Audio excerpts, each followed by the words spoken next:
Hello, everyone, and welcome back to yet another episode of the Eljay Johnsen Show. This show airs every single weekend, every Saturday at 4 o'clock p.m. Eastern Daylight Time, unless specified otherwise over on Twitter at the Eljay Johnsen, where you can also get updates to the show and guest announcements every single Tuesday. If you have any questions during the airing of the show, head on over there and ask me whatever your heart desires.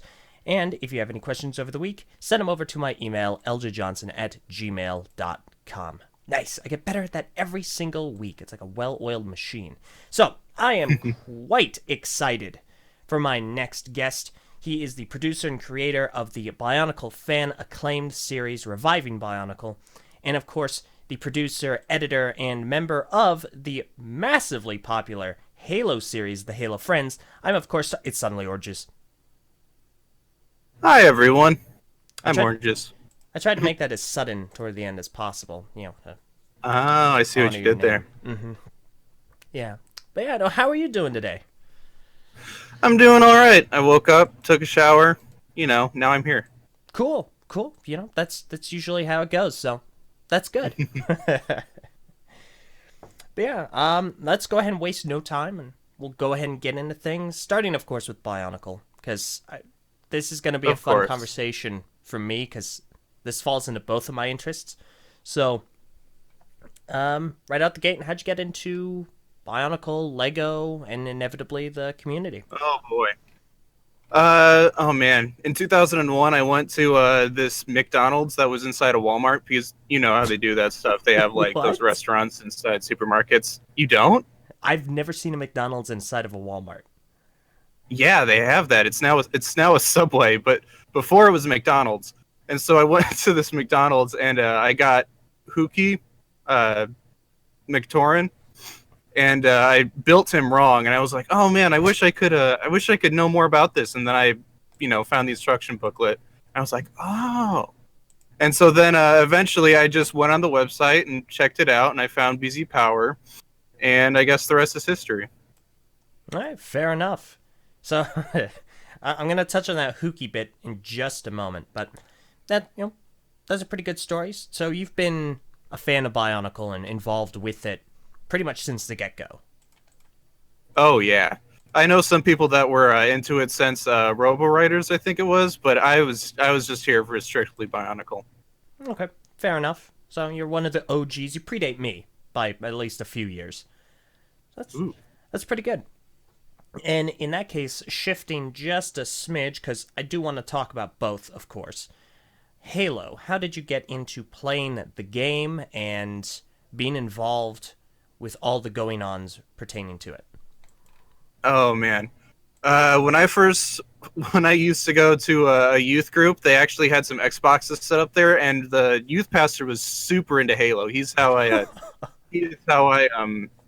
I know. You don't think of youth group and Halo mixing together, but he always brought in Halo 3, because I got into it around 2008, 2009, around when ODST came out.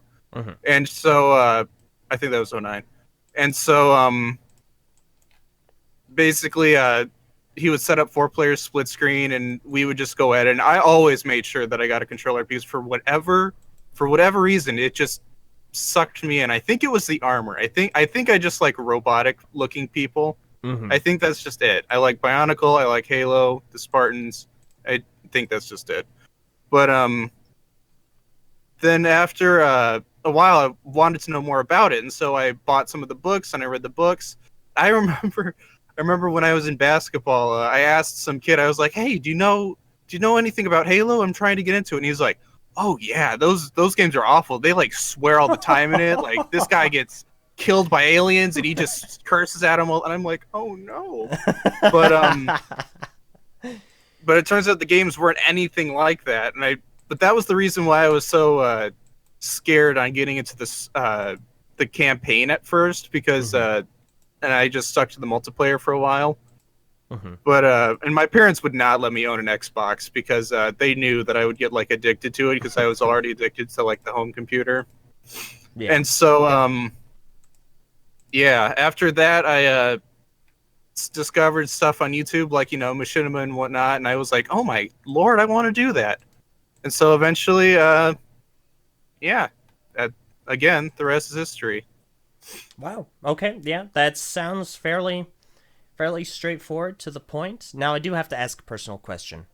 Actually, it's kind of two, but well, here. Which is your favorite Halo game, and which is your least favorite Halo game? Ooh. Mm. Okay. So Halo 4 wins for single player only because the story for it, the writing and the storytelling just absolutely floored me and meant a lot in 2012, especially because 2012 was a pretty difficult year.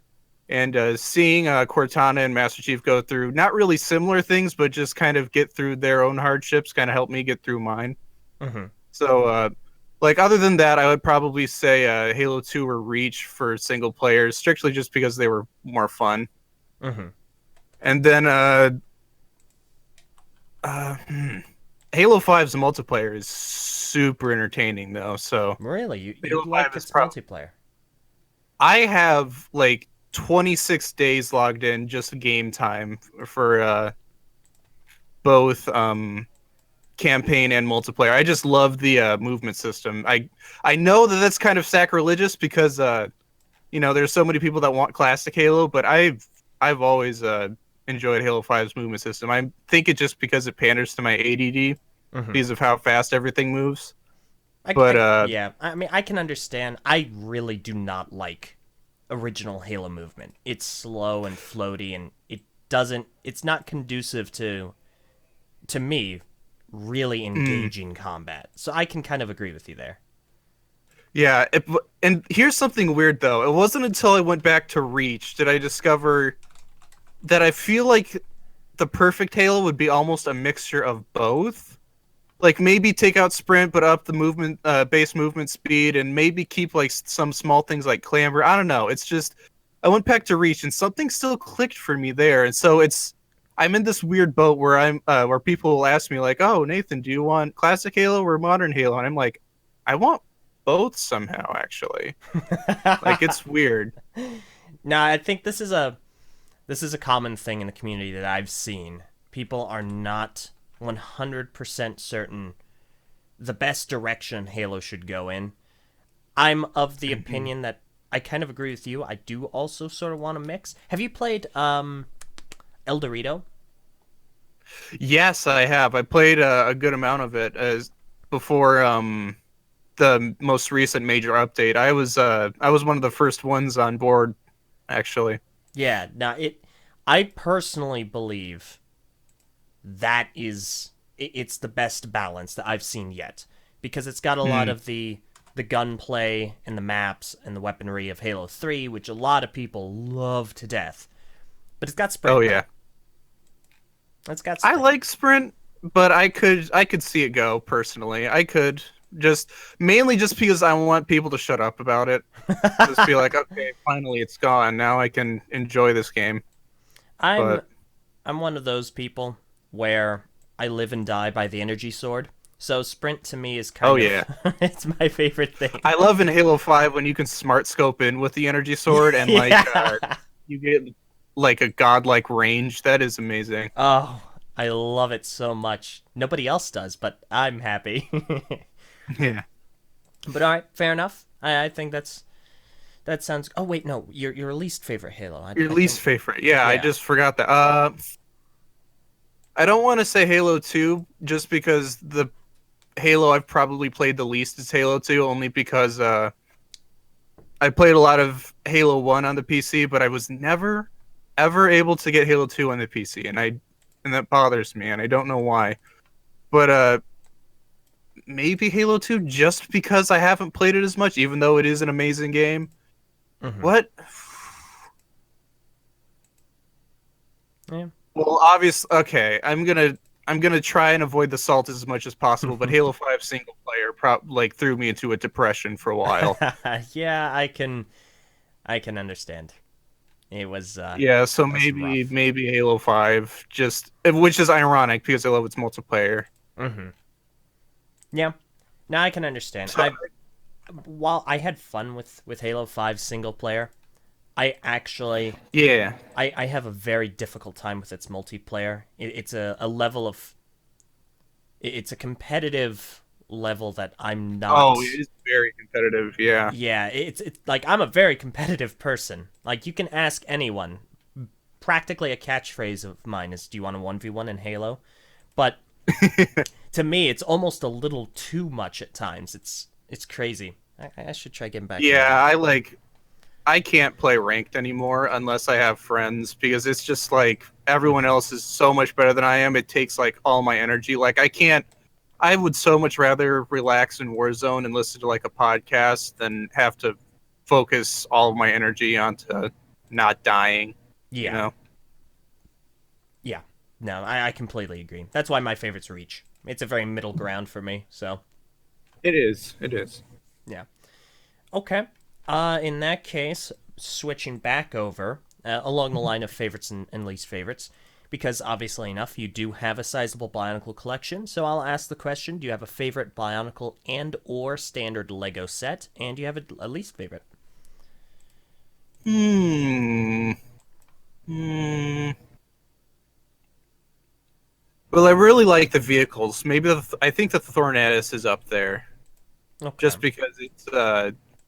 I think you've seen a revive in Bionicle too. I had a lot of fun with that, Yeah. just throwing it and rolling it across streets and stuff like that. I.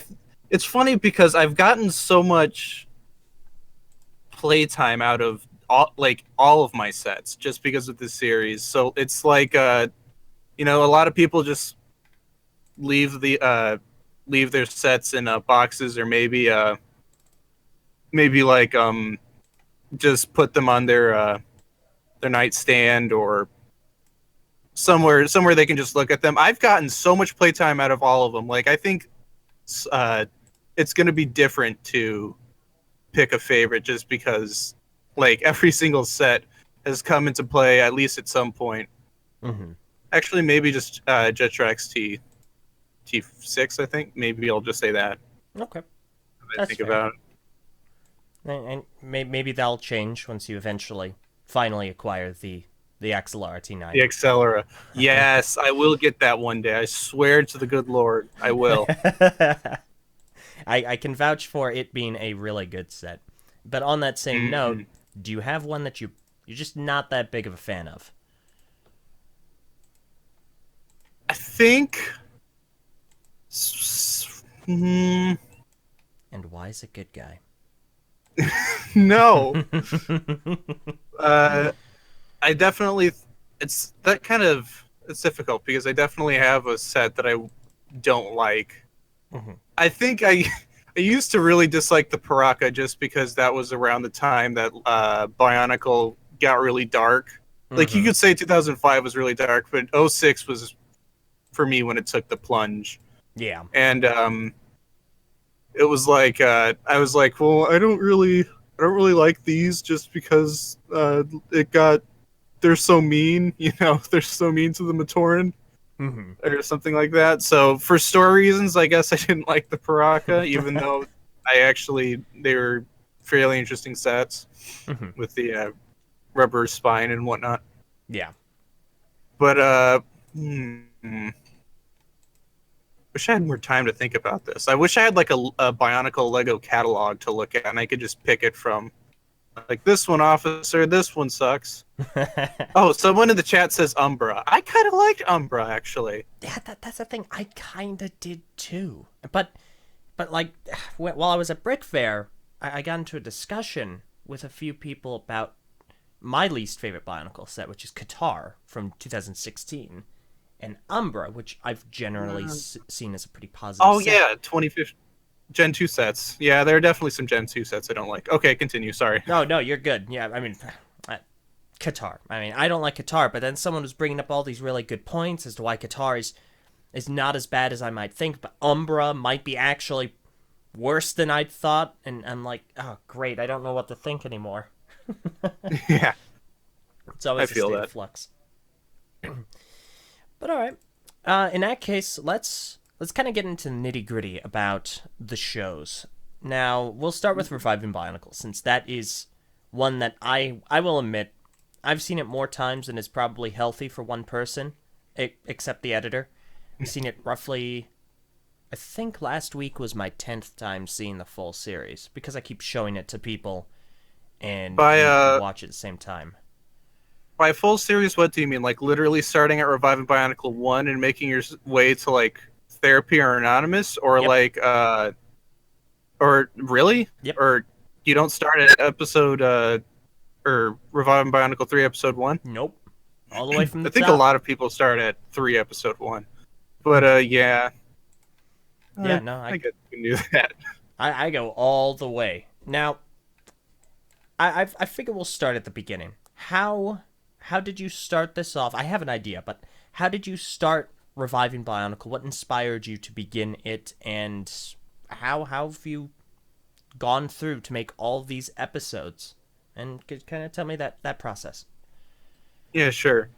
Well, obviously, I have to own up to the fact that it's very similar to RB and the Chief, because if I don't, then that's just going to make me look weird. Mm-hmm. Because I used to be really very much into it back in the day. Now, not so much, because I think John kind of turned into a jerk, I think. But so I was just, it kind of ruined the series for me, so I was like, oh, that sucks. But back then I was really into it because it was just something to watch during again a difficult time in my life, and I was always like, I wish there was something like this with Bionicle, because this would fit very well with Bionicle. And so I was like, well, shoot, I could just make that myself.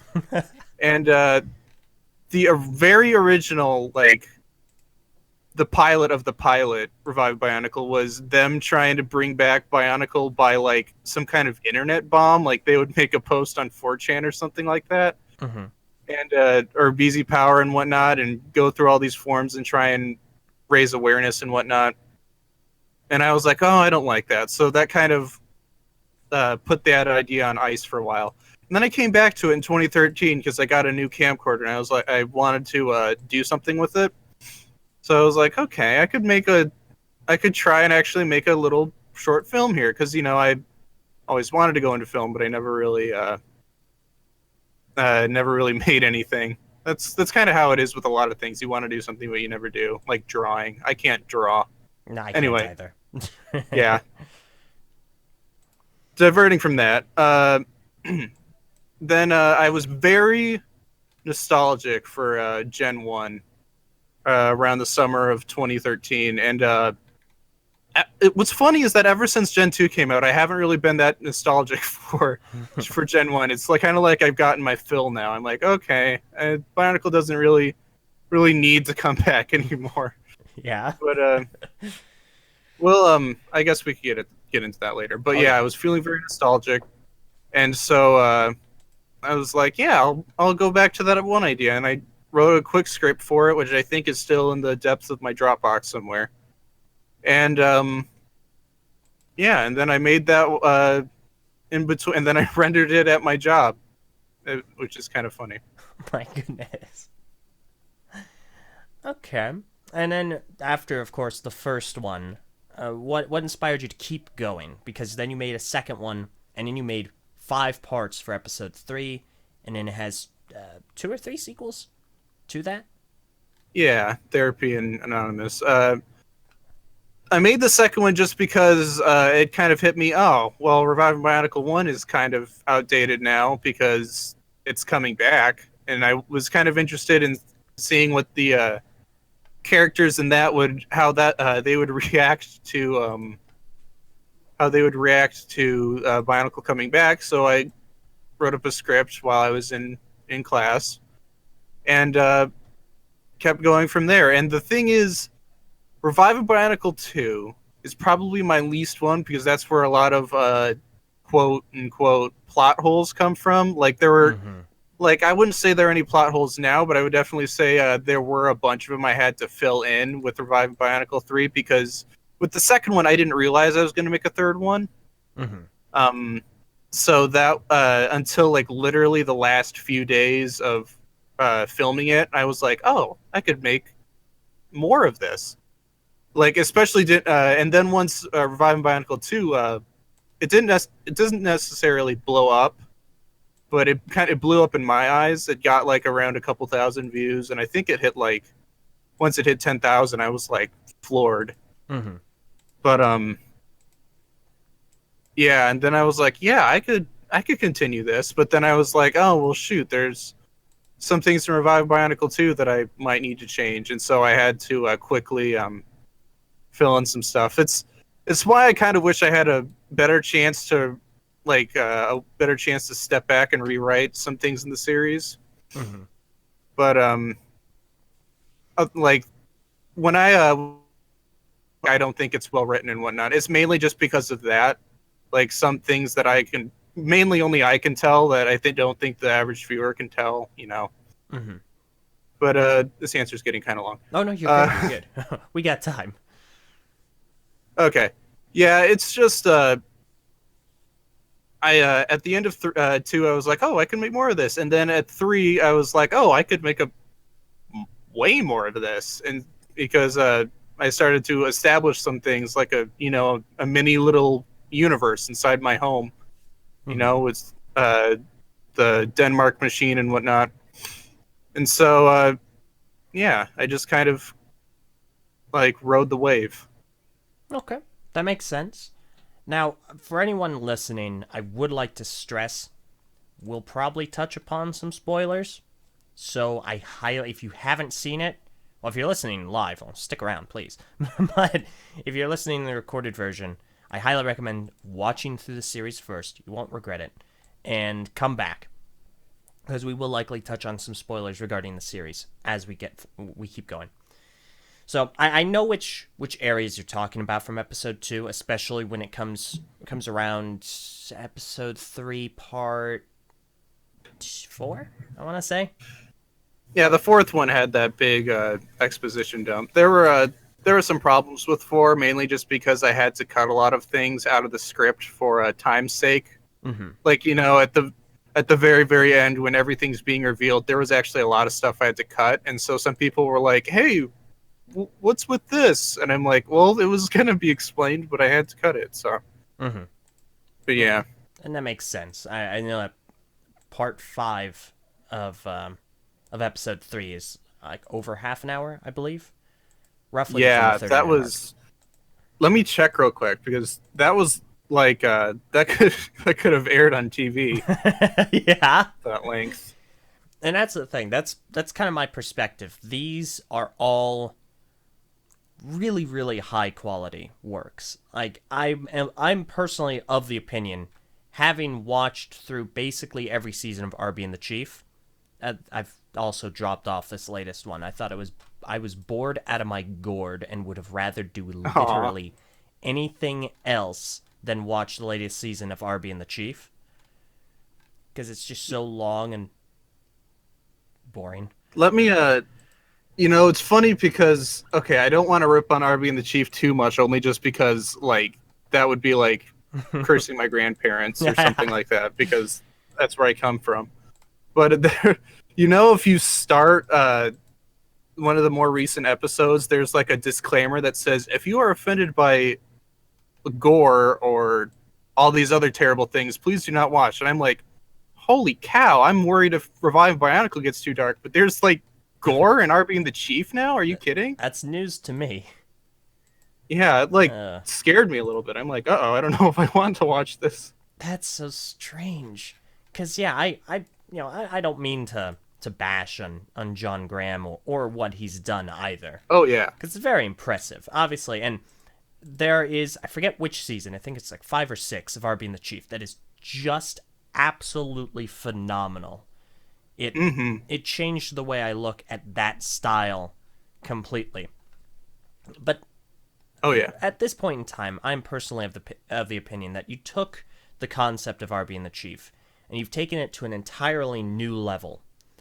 It's incredibly impressive because, especially with Anonymous, which is the latest episode in the series, you managed to not only tell a really solid story that might be self-contained, it doesn't exactly... You do need to watch the rest in order to understand, but there isn't a whole lot that kind of cliffhangs. You managed to encapsulate every Bionicle fan's opinion on the ending of G2, and that was unbelievably impressive. You got every archetype. The person that doesn't care, the person that is furious, the person that is, disappointed, which I think was a really great way to explain that. And that, to me, is an incredible testament to what you've done with this series. It's grown to such a point where you're able to speak to the entirety of the Bionicle community and almost a guarantee get someone to go, yeah, this sums up my thoughts. That's what's most impressive to me. Yeah, right before in 2016, when I announced Anonymous, I also posted a poll, and I was like, "What is your reaction to Gen 2 ending?" And the obvious answer was disappointment, because disappointment is mentioned multiple times in Anonymous. But yeah, that gave me, and I also said, post a small paragraph on why you voted, what you voted, and I'll put you in the credits of Anonymous, like saying thank you. And I got a good amount of feedback and a lot of people telling me what they thought. So that gave me along with my own feelings, that gave me a good way to gauge and understand what the community was feeling at that time. Mm-hmm. And that's a really good way of going about it too. But the way that you worked it all in continues to be phenomenal. Now, when it comes to these episodes, obviously enough, you have episode 1, you have episode 2, and then you have the 5-part episode 3, which tells, okay, I'm still floored that you are able to pull off an action sequence in an Arby and the Chief style series. Because all of Arby and the Chief's action sequences are in Halo. They're in the game Reach. But this was a lot of fun to watch. But when it comes to the setup and preparing the next episode or the next series of episodes, what is that process usually like? Well, first I have to write the script. But before that, actually, it's like I try and fit the entire series or episode inside of my head, so I can put it into a script. Like the first step should be storyboarding, but the storyboard's in my head, which probably isn't very good because it could be forgotten, but it's so far so good. Mm-hmm. But also, I can barely draw, and storyboarding would be a pain for like a 27-minute long episode. So after that script is done, I usually try and print it out. Maybe I do it at my school, even though that costs a couple dollars, and bring that along with me. And then I can pick out the sets that I need and bring them over and sort of line it all up with the storyboard in my head. And like I said, so far it works, but even though it probably shouldn't be the way I do it, it's so far so good. And then editing always takes forever. I try and edit it along as I film. Mm-hmm. But Anonymous was pretty much Anonymous was kind of a mess with editing because it's just I didn't edit it until like I was many scenes in. It was just all footage, and I was like having that mountain of footage kind of made me go, oh, I don't know if I even want to start this. I don't know where I'd start. But eventually I chopped away at it and just got there, which is difficult, especially when you have things like I don't want to talk too much about mental illness, but when you have stuff like depression, it's just difficult to start anything. Mm-hmm. So when you have a mountain in front of you, it's like, oh, great. How am I even going to do this? And but yeah, then I after it's all done editing, I have to subtitle it. Or is that how you say that? I have to subtitle it, or I have to add subtitles? I don't think either or works. I've never heard any. The subtitle wording police haven't come after me yet for how I say it, so it should be good. Uh-huh. So yeah, that adding subtitles always takes forever, and Mm-hmm. that's probably my least favorite part. But and then I have to render it, and then I have to watch it for typos, and then I have to re-render it, and then I have to watch it like literally 20 more times before I upload it. I had to oh wait, I'll just drop that. But yeah, I have to there's so much time spent on just rendering each episode, and I love those who can lend some extra eyes to the subtitles and let me know if they spot anything or just spot any editing errors, which is always nice. But Mm-hmm. yeah, and then eventually I upload it to YouTube and cross my fingers that I don't notice any typos afterwards, because I usually do. I was in such there are a couple typos in editing errors in episode or in 3 episode 5, just because of the how fast I was trying to go, because that took episode 5 took like forever. Like the other episodes were released weekly, but 5 took like months. Mm-hmm. And so I tried like really hard to pump that out as fast as possible. Mm-hmm. But and those will always haunt me Oh my because that makes it gosh. difficult to rewatch it. That's fascinating because I've seen it, numerous times. I have never noticed any of the typos. Really. Nope, not once. There's there is one during the afraid scene, and that kills me because that like takes me out of the atmosphere so much that I tried to so hard to build, and I'm like, oh my lord, Nathan, why'd you do this to yourself? I understand that. I completely understand. Because I usually don't incorporate subtitles into anything. The first thing that I've subtitled was like a week, 2 weeks ago. But I can only Hmm. imagine if the majority of the stuff that you do is subtitled, that is important. So, Yeah, even the Halo videos are subtitled. yeah. Everything I do has subtitles now, which is killer. But I think it's worth it at the end because it kind of adds to the production value. I agree. And especially in Reviving Bionicle, where all of the voices It's are synthesized, so they need right. subtitles. Hmm. On that note, how did you go about picking which Microsoft voice would adorn which character? I figured Tahu was pretty easy, and Kopaka was pretty easy.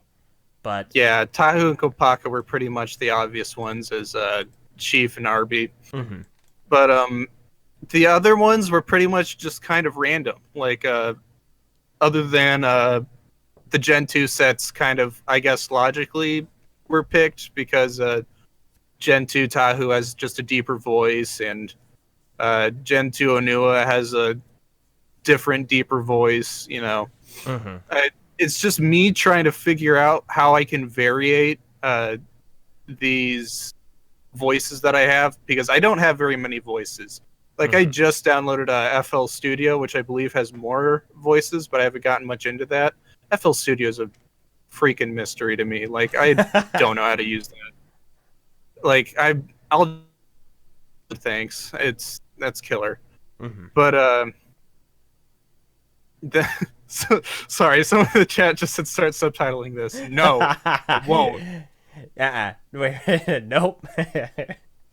Yeah, sorry. And so yeah, I'm then Variki's voice was chosen, or Greg's voice was chosen from a different program, because the program I used was Speakonia for the main voices, but I think Greg's voice was like called Balaboka or something weird like that. Mm-hmm. Like it, and it was actually another Microsoft voice, but it was just through a different program. I'm gonna probably have to reinstall that whenever I get a new PC. That's gonna be difficult to find again. Oh yeah, no. Good luck with that one. Yeah, it's just some niche looking program, but yeah, that's pretty much all. That's pretty much it for the voices, I guess. Okay, fair enough. Now, I actually on the topic of Variki, and I think this is gonna get a little further into Variki, Good Guy, and Hail Denmark. I have known about the Hail Denmark meme for a long time, ever since the episode where it debuted came out, but I didn't watch the show until maybe roughly a year ago. So I'd see it everywhere. I go, hey, people going, hail Denmark, hail Denmark. And then this love for good guy cropped up, which affected me because everyone was like, get on my case. Hey, review good guy. Hey, LJ, review good guy. It's like, nah, I don't want to review good guy. Don't want to review it. And then I end up reviewing it. But I digress.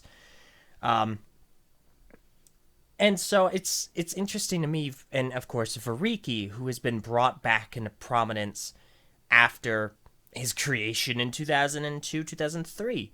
So what is it like having essentially created and influenced these long-running jokes in the Bionicle community, these memes, these running jokes, I figure is the optimal way of going about it. Mm-hmm. And seeing the popularity of them just surge exponentially because of the series. Well, what's funny is that it reminds me of a time when I had to be like 8. And I was looking at like things like Dark 709 and all these other. Real quick, speaking of Dark 709, guess what I just watched like a couple of days ago while I was on campus? The movie?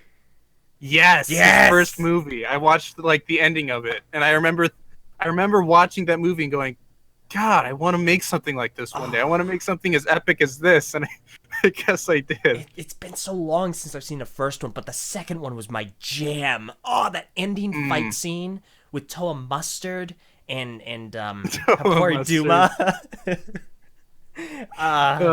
So good. Dark 709 is a genius. Isn't it? But yeah. Yes, but I remember seeing all these popular Bionicle things and just going, like, I think on BZ Power they're called fads, I believe, or whatever. I was just kind of like, man, I wish I could be a part of one someday or something like that. And now I've kind of affected the entire community, which is weird. Yeah. But, like, dream come true, I guess. But, like, even my dad has watched some of the episodes, and he likes to say "Hail Denmark" every once in a while. I'm like, Dad, you're embarrassing me. He's like, I want to get one of these shirts that say "Hail Denmark" on it. I'm like, Dad. But it's amazing. I think it's cute. Yeah, but "Hail Denmark" is everywhere, which kind of can get a little annoying at times. But luckily, in Reviving Bionicle 4 and on Reviving Bionicle 4's the last one. In Reviving Bionicle 4, there will be seldom mention of it, so okay, it'll have to be the community that keeps that one alive. Just like Bionicle, make a short film called Hail Denmark. Hail Denmark, the Bionicle short series. But yeah, it was really nice. It's nice for like the first time to really be feel accepted into the community, because again, like when I was a kid, I just felt really distant, mainly just because I don't know how to talk to people. I'm pretty awkward, like especially on the internet, like where everything can get misconstrued. If you're a kid on the internet, you will just embarrass yourself. Like that is a given. Like I'm still embarrassing myself on the internet. But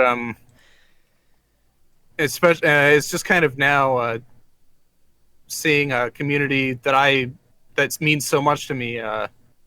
Love my work, I guess I can call it my work so much, really means a lot. So fair enough. I understand how that is, and my only grievance, because I have one, is what you've done with Good Guy, which is make people like him.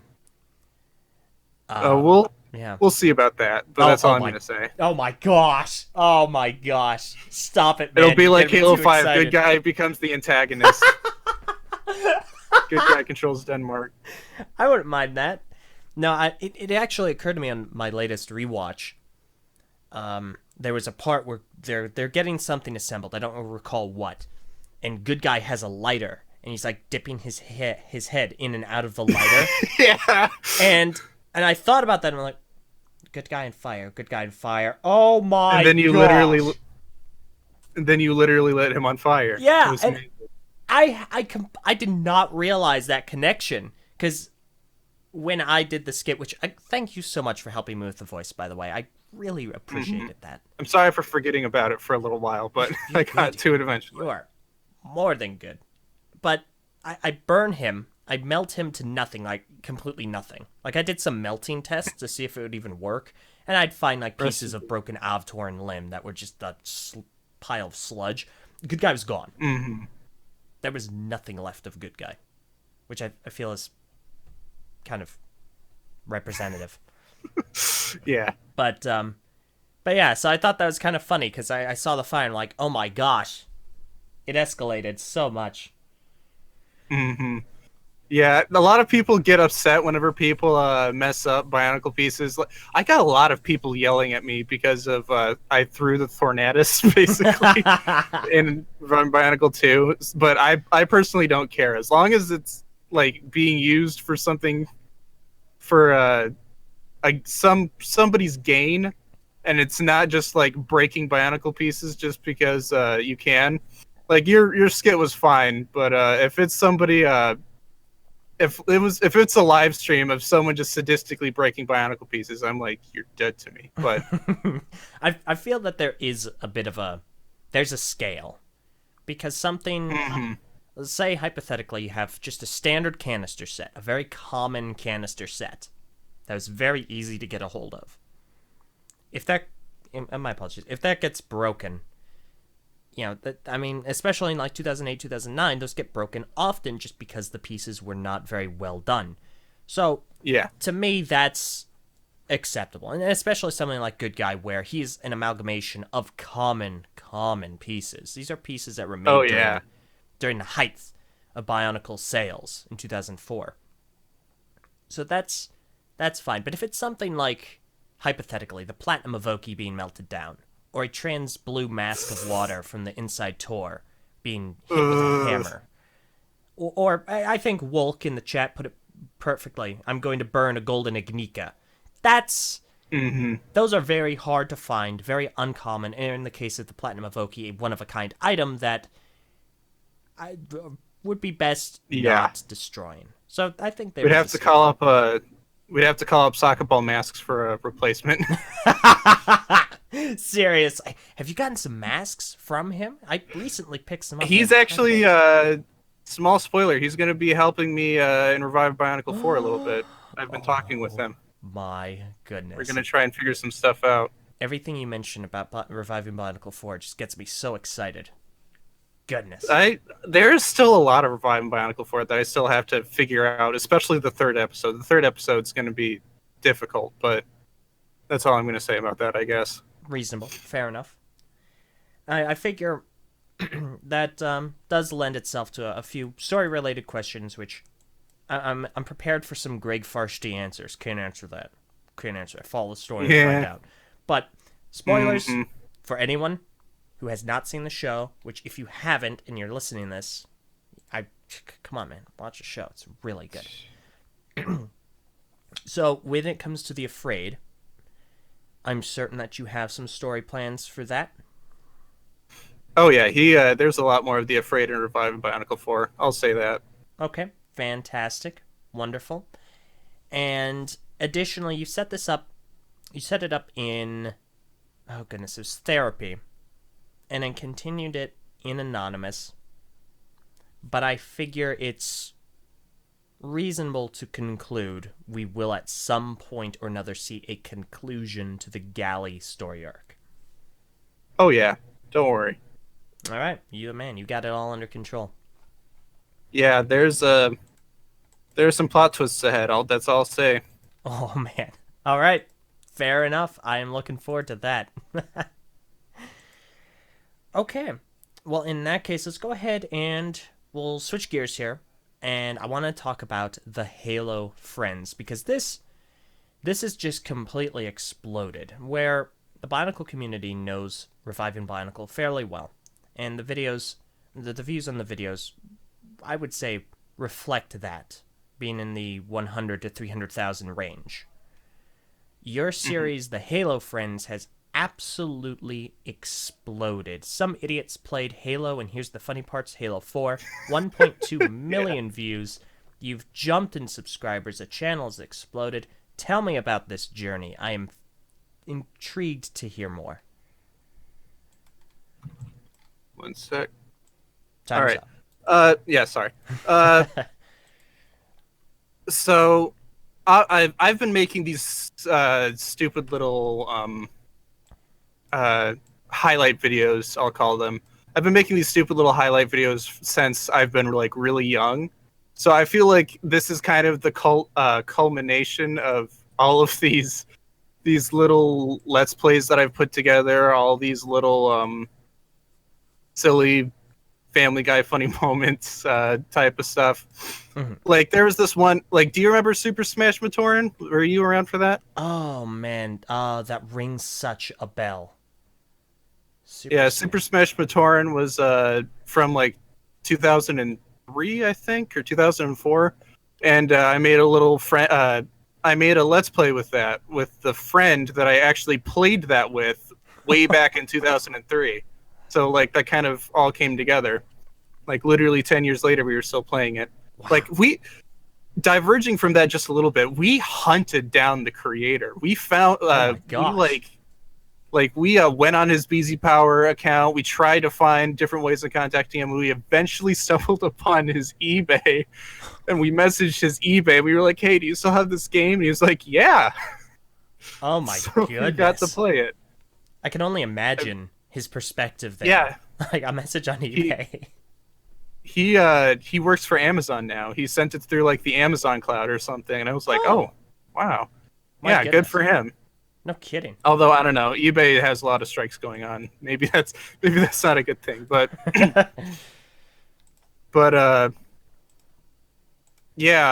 I've been doing stuff like this for a while, and then eventually, I think just the Halo 4 one fell into the YouTube algorithm somehow, and it just blew up, and I had to take like a break from YouTube because I was like, "Oh my lord, I can't handle the vast amount of views coming in," and I came back to like,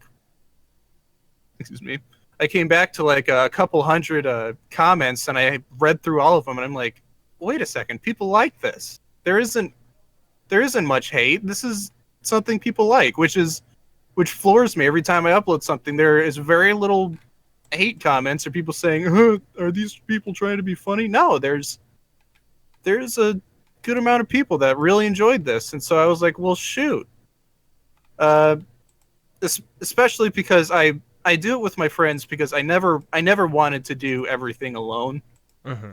Like it's against like it's an evolutionary mentality. You're supposed to have a pack. You're supposed to not do things alone. So I always wanted my friends to be part of it.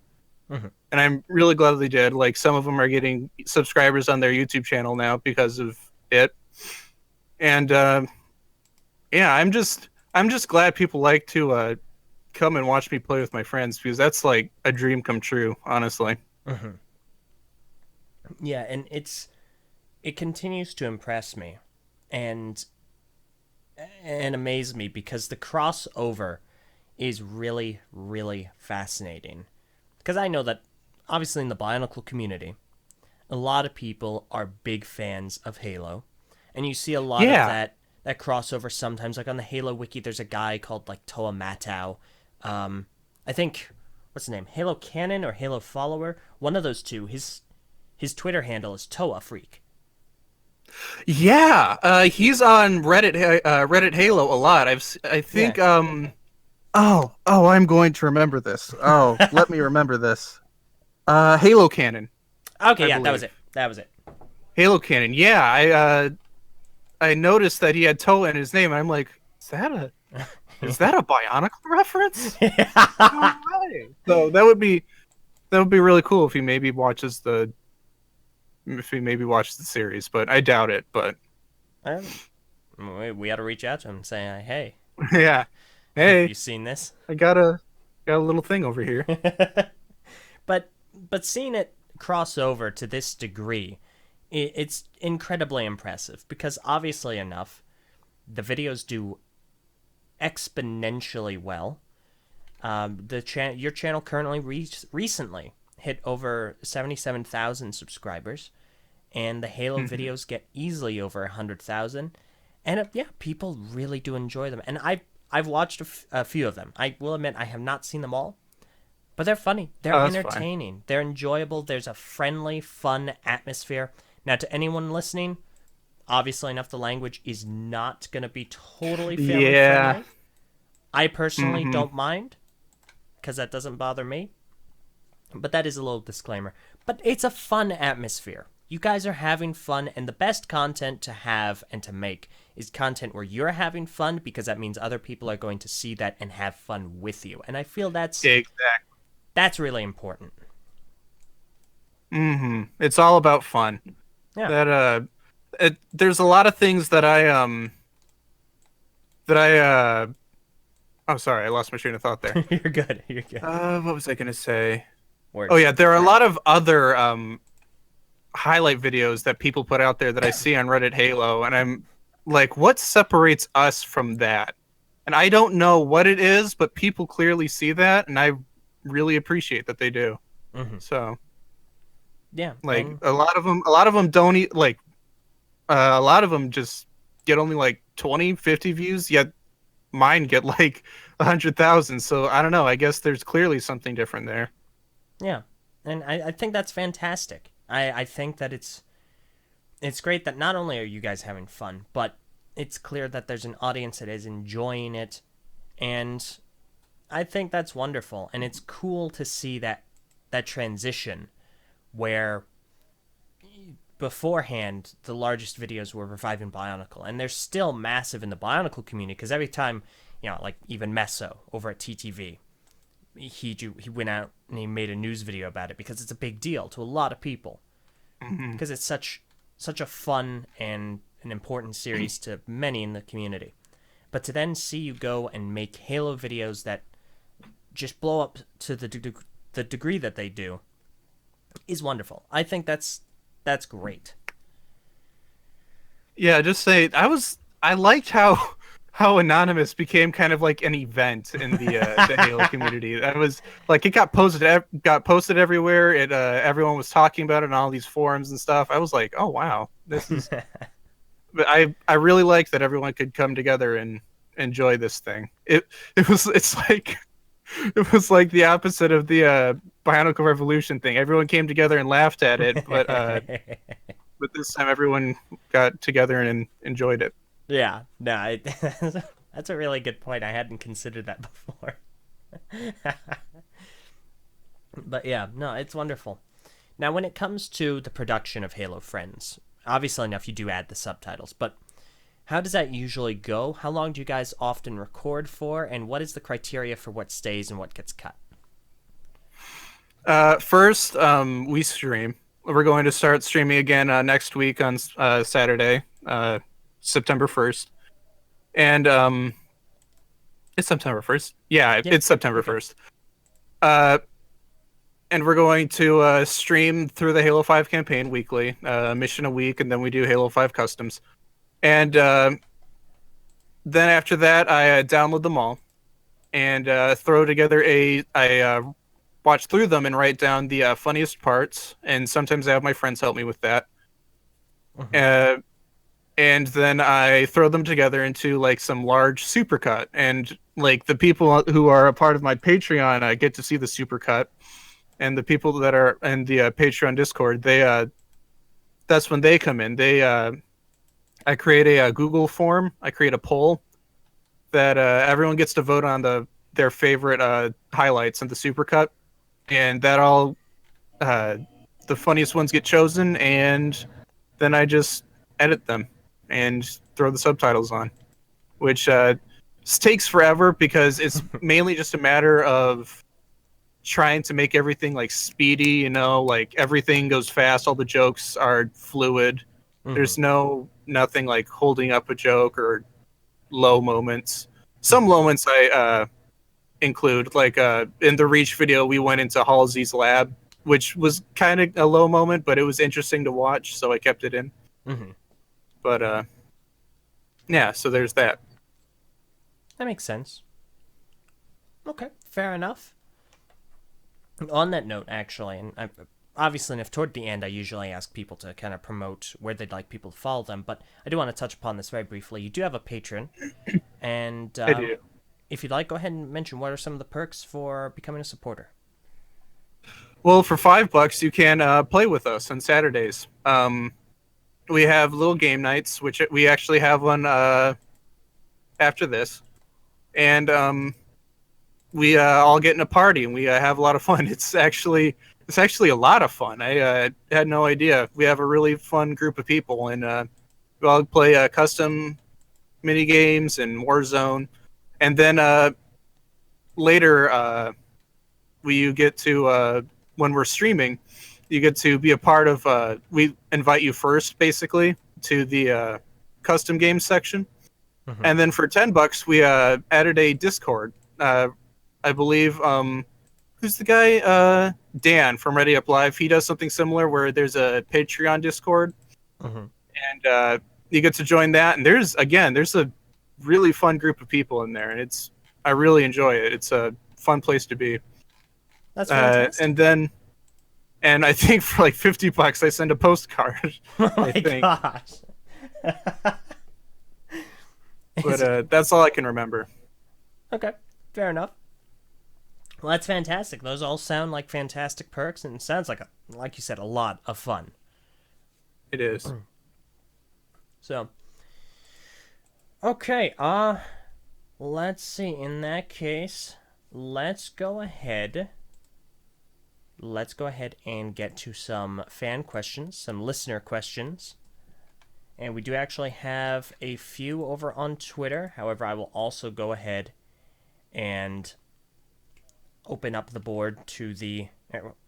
Open up the board. That's a weird way of putting it. Open questions up. It works. To, yeah, kind of. The live YouTube chat. So go ahead and send in your questions, but I will go ahead and get to the ones on Twitter first. So first one from Warrior Studios. He asks, what is your fondest Bionicle memory?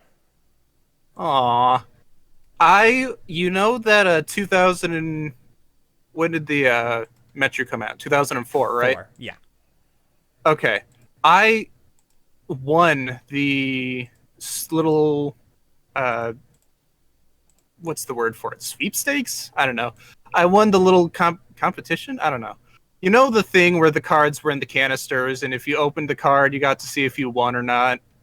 I actually won that, and I got a signed comic from Greg Farshty. Oh, wow. And that has been lost to time. I really wish I kept good care of that, because that would have been really cool. Darn. But, yeah, that will always stick out to me. That and obviously Reviving Bionicle getting big. That's probably the most fondest memory I have, is being able to make a splash in the community for the first time. That makes sense. I can understand. Okay. Our next question is from Mr. 55 Productions. And he asks, what's the biggest pain of reviving Bionicle, bracket, writing, filming, editing, etc., and bracket? And I figure I know the answer, but go for it. Whenever I film, I always hurt myself because I have to like contort my body to really fit some stuff. My goodness, never mind. I didn't know the answer. Jeez. Yeah, it really. Luckily, I am a very flexible person, so I'm able to do this. But there was another person who wanted to make a similar series with their Transformer figures, and they were like, "What should I watch out for?" And I'm like, "You are going to hurt yourself. You will." And it, I thought that was kind of funny. And then the next one definitely would be, I don't know. Right now, it's the early stages of Reviving Bionicle 4. That's kind of a pain because I wish I could just write it all out, but there's still so much that I need to do. I have the first 2 episodes outlined, but like I said, the third one's a little bit of a pain. I might make that a shorter episode just because to make it easier on myself, because the 4th and 5th episode are big, like really big, like huge. So everything's like, I can probably sacrifice one little episode for a major finale. So yeah, that's fair. Okay, excellent. In that case, the next question. Yeah, wait. Okay, yeah, no. The next question is from Mid Blue, and they asked, Did you keep the canister tower in therapy the whole day there, or did you have did you have any other situations like that during production? Oh, I kept the. How do I explain this? You know the what happens in that shot with the canisters. With that canister tower, what I did actually was I. How do I explain this? Yes, basically, but instead of all day, it was all night. I was up until like 3 or 4 filming that. Oh, okay. Yeah, night owl perspective at that rate. Yeah. Okay, awesome. Real briefly, I have to cut in here because I draw the things at Bartelson 1337 on Twitter. Went ahead and they messaged Halo Canon. And they asked, I've been meaning to ask, but is the Toa in your handle a Bionicle reference? And this is like 6 minutes ago. And Halo Canon, Ian, replied. And he said, yep. So there we go. Oh, that's cool. Yeah. So bless him. Bless his heart. Yeah, and then he asked, have you ever heard of Suddenly Oranges since Reviving Bionicle series? Oh, no. Yep, that was just a minute ago, so we're gonna find out. Oh no! Don't do that. We've both been mentioned. He'll figure it out on his own, I guess. So he's been invited to 343 Industries. I can't compete with him.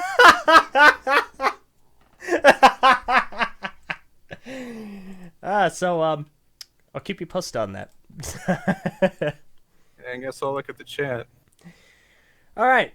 Yeah, so moving into the YouTube chat, let's go ahead and get a few questions here.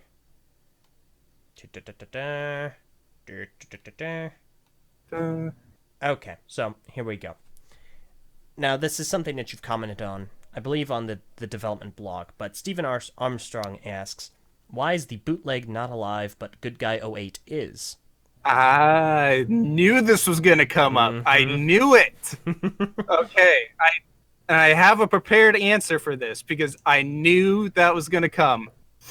Okay. First of all, yes, I have an answer. And 2, no, I'm not going to release it because here's how I'm going to put it. It sort of, kind of jumps the shark a little. Only, and not as in like it's a cop-out, but because it's like it gets close to a part of the series I don't want to touch upon because it's a little weird. So what I'm going to do is I'll write it down in the story Bible in length, and I'll probably just release the story Bible after Reviving Bionicle 4 because I really don't want to have to go to having to release that. That's it's like think of it like this. If you think too hard about the Lego Movie, which is my most favorite animated movie of all time. Agreed. If you think too hard about the Lego Movie, it's not going to be as fun. You're like, "Oh, how did Emmett move when he was an actual piece? How did he get from on the floor to President Business's house when the dad was right there?" I don't know. Don't think about it too hard. Just enjoy the movie. It's really fun, So just that's I guess all I'll say about that. But yes, there is a reason. I'll talk about it in length as well as why other sets are alive, like the like Tahu versus the Denmark amalgamation and stuff like that. So okay, excellent. I think that's a good answer to that. I'm again still looking forward to it. Happy Brick in 1985 asks, thoughts on the Matinee Online game? Love it. Played it like a billion times, but I think I mentioned this in the TTV interview, but when I was really little, my mom had to help me get through it just because not because I couldn't figure it out, but because I was too afraid to play it. Like I was terrible because I was too afraid to play many Bionicle games for a long time because I was worried I was going to screw up and have to watch the Toa die. Oh my gosh. One sec. There's someone on Tumblr named SuddenlyOranges. Is this you? No. Don't go on there. It's a bad place. But anyway, yeah, I was way too afraid. And then isn't it like in 2007 with the Mahri games? If you lose, you actually get to watch them die. Yeah, Isn't you that... do. You watch them be defeated one by one by one. Yeah, that's screwed up. But luckily, I was a little bit older for that. But like, geez. Yeah, no, that it's Bionicle changed. Yeah. All right. This next question is from Shadow Rift, and he asks, "Oranges, what are you guys gonna play next?" Halo 5 again, because and I'm gonna make another video next week saying, hey guys, we're gonna stream, just so everybody knows. But it's essentially because when we first streamed Halo 5, I was still all new to everything, and the excuse me again, the mic audio was all screwed up, and I needed to I was still learning, so I want to redo it, but better this time. And there may or may not be a highlight video for it. There probably will be, but it'll probably just be another short one like the ODST one. Okay, fair enough. The Halo Beast 10 asks, "What is the Lazy River?" Hi, Kyle. You'll see. You will all see. You'll all see. Well, that sounds ominous. Very. Broken Newbie 64, what a wonderful name, asks, "So here's a question. Which reviving Bionicle character best fits you?" Now I'm gonna... Listen, pal, if you say good guy, I swear to every single Lego piece on the ground. Don't worry. Okay, cool. Probably, I don't know, even though there are some relatable parts with good guy in it, like the one quote, oh, what was that one quote? I've never hated my life. I think it's life that's hated me. That's so weird that came out of good guy's mouth now that I think about it. That's kind of, like, that was said by good guy. It's kind of weird. But, You made him so adorable and likable, and that's why I set him on fire! Yeah. But, probably,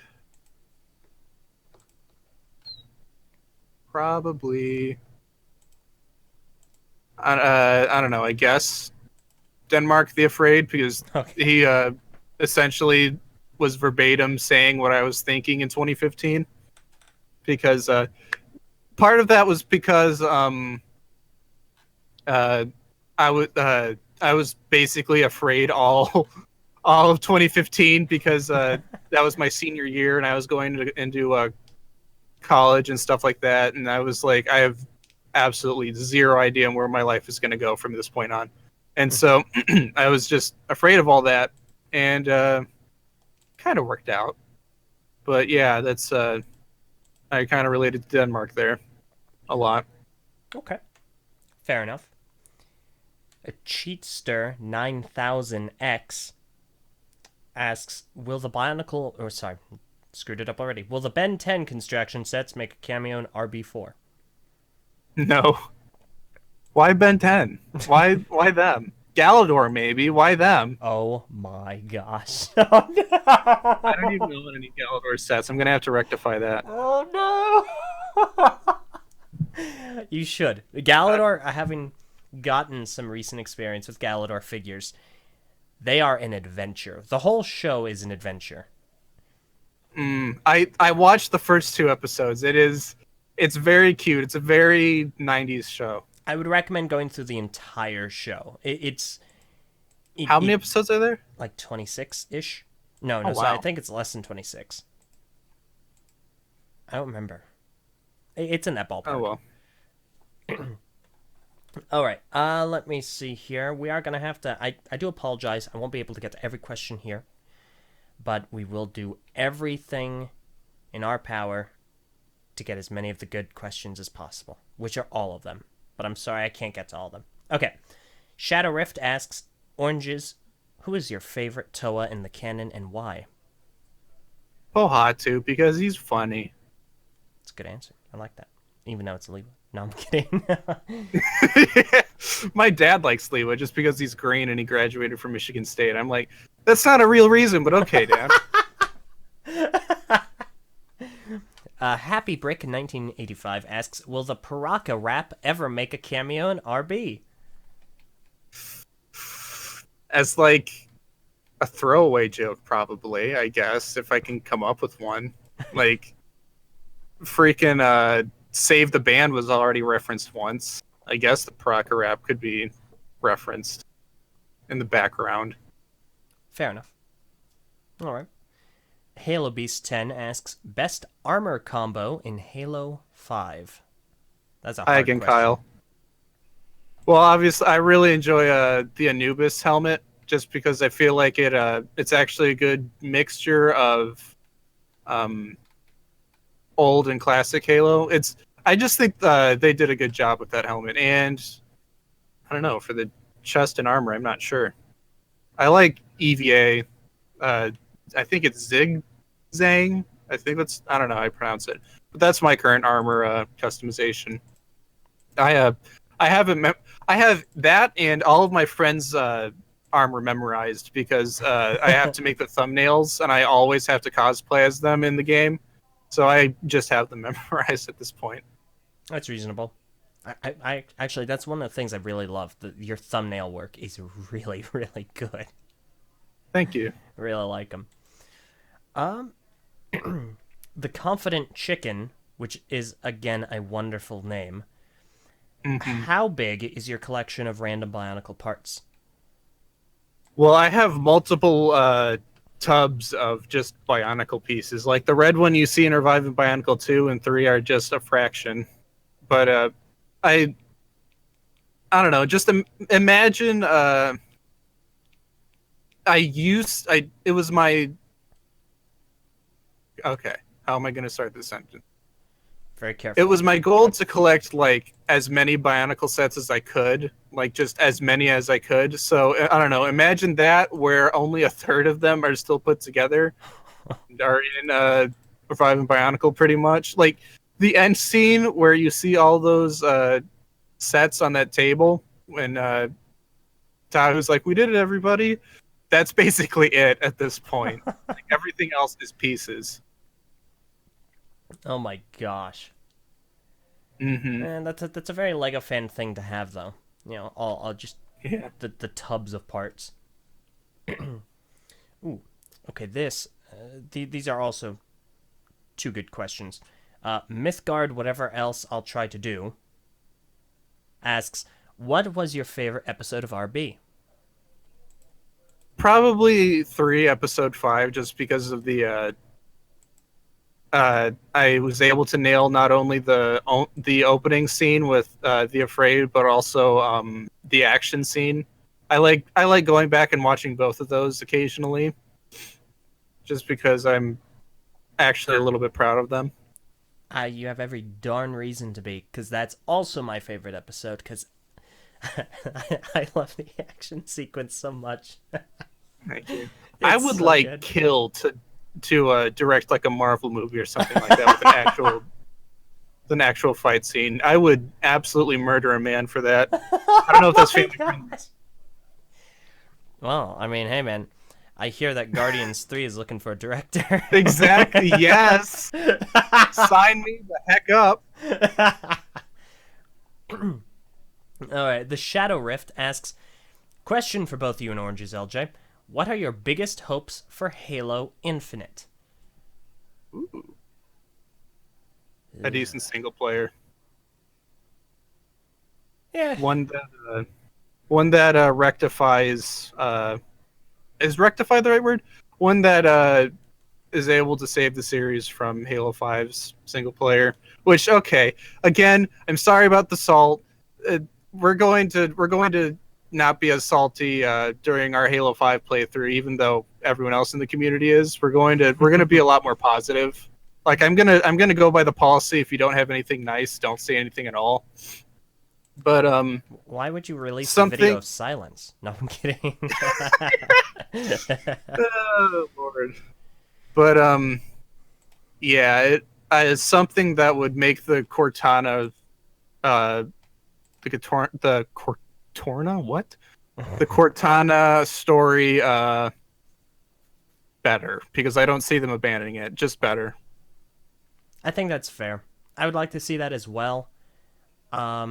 Personally, since my thing is mostly the multiplayer, because again, as I mentioned earlier, I'm an incredibly, unbelievably competitive person when it comes to multiplayer games. Mm-hmm. Be it Halo or Overwatch, because right.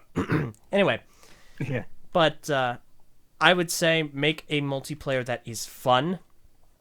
Not as casual as I would say Halo 3 is, because I'd argue that's the most casual, just because of how miserably slow and floaty everyone is. Yeah, But it is. I think not, that's mainly because of the FOV, but that might be. it's like really narrow. Yeah, but like the characters also feel almost weightless sometimes. Like they jump They really do. high. They jump very high, yeah. It's a little distracting and difficult sometimes. I mean, good luck using the energy sword in Halo 3. It's Yeah. possibly the hardest weapon to use. High reward, high risk. Mm-hmm. But also not at the same time not as ultra mega super competitive as Halo 5, because like even I've got limits. Yeah. Well, that was like one of their goals, like because everyone thought Halo 4 was very casual, and so they literally got that the pro team to help them test it and make it more competitive. Yeah, can't say I'm the biggest fan of that concept. Yeah, but it at least we got something fun out of it, like custom games, Oh yeah. the custom games with the patrons. That's really fun. So just Yeah, hang back with some of your buddies. I got when I helped work on the Halo music video series, Halo Music Video 5 by Imsuck. He introduced me to so many different custom games and custom maps, and it's some of the most fun I've ever had in Halo 5, period. Oh yeah, the custom games in Forge is phenomenal. Like wow. Yeah. No, it's robust, easily. If that carries over, then I think that's a good thing. Mm-hmm. Me too. But I would definitely go a little more toward a Reach play. Like, Reach is my favorite multiplayer. I would like to see it kind of be in that ballpark, personally.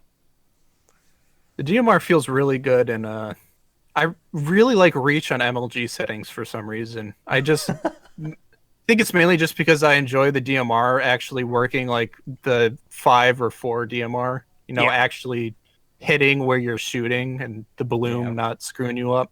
Yeah, no, I can agree with that. I remember way back when, before Halo 4 came out, my friends and I, we would do Reach MLG, the playlist, and we'd be getting wins easily. It was a lot of Ooh. fun. Those were some solid matches.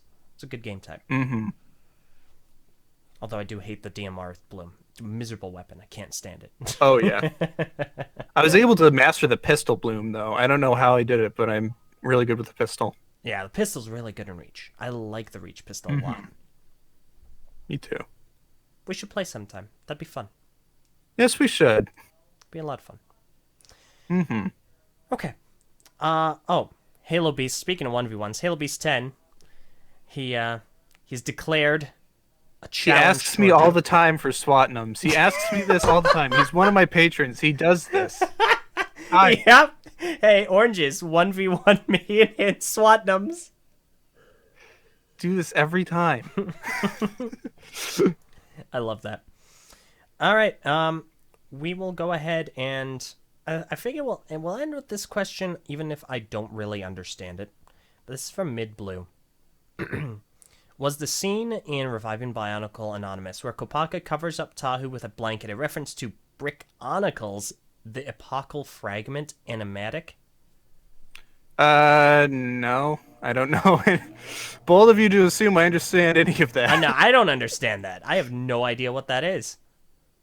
Like it even No, says, he just I he got just nothing. yeah, he just put a blanket on him because he was being nice. That's Yeah. all. And that's what I gathered from it. And it even says Brickonicle, but I have no idea what it's referencing because it's Brickonicle. I have very little drive for that. So, Mm-hmm. okay. I think that about wraps it up for now. Oranges. Oh, okay. Whoopsie daisy. Oranges, I greatly, greatly appreciate you taking time to talk with me about the Halo Friends and Reviving Bionicle. They're two unbelievable series. I cannot put enough emphasis on how absolutely spectacular of a job you've done with Reviving Bionicle. It is handedly my favorite Bionicle YouTube series, and I know for Meso, it's basically his favorite Bionicle fan anything, period. It's just a wonderful job. Aw. You've done such a phenomenal job with all of it. It's great, and thank you for making them, and thank you for continuing to make more and fun and engaging stories for the Bionicle community. And I hope so dearly that the others go well and that you have fun making them. I hope the others go well too, because it's a little bit rocky, but I'm getting there. So was all the other Reviving Bionicles were rocky, so I guess this is just tradition. But thank you very much for the Cool Car 161. Freaky is not golly. Okay. But thank you. Okay. But thank you so much for the compliments. It means a lot. Every single comment that's really nice. I try and read. Like, some guy wrote like literally 7 paragraphs in one comment about how much he enjoyed it, and I read that from time to time because I can be really hard on myself, and I'm trying to work on that. And all these comments definitely help lift me out of some dark places at times. So thank you very much. Absolutely, and thank you, and keep doing what you do, because what you do is wonderful. So thank you. Thank you. All right. As the final question, where would you like people to follow you on social media? I have a Twitter. I use it sometimes. That's pretty much it. Unless if you guys want to join in on custom games and Discord and stuff, there's the Patreon. That's also I believe also one of the rewards is you get to help me write Reviving Bionicle 4. But I don't know.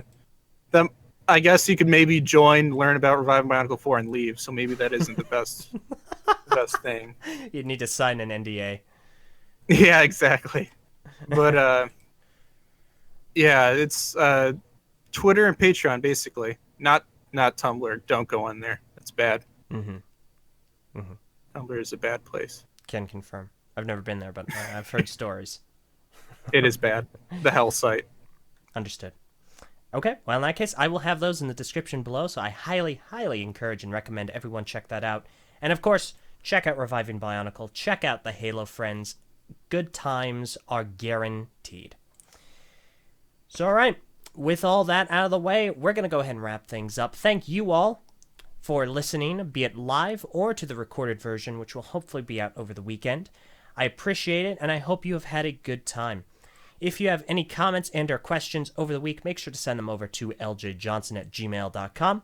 And if you want updates and guest announcements every single Tuesday, head on over to Twitter @the Eljay Johnsen. Good time is also guaranteed there as well.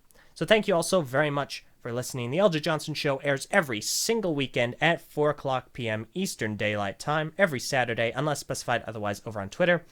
Have a great day, everyone, and have a wonderful weekend. Farewell. Bye, everyone.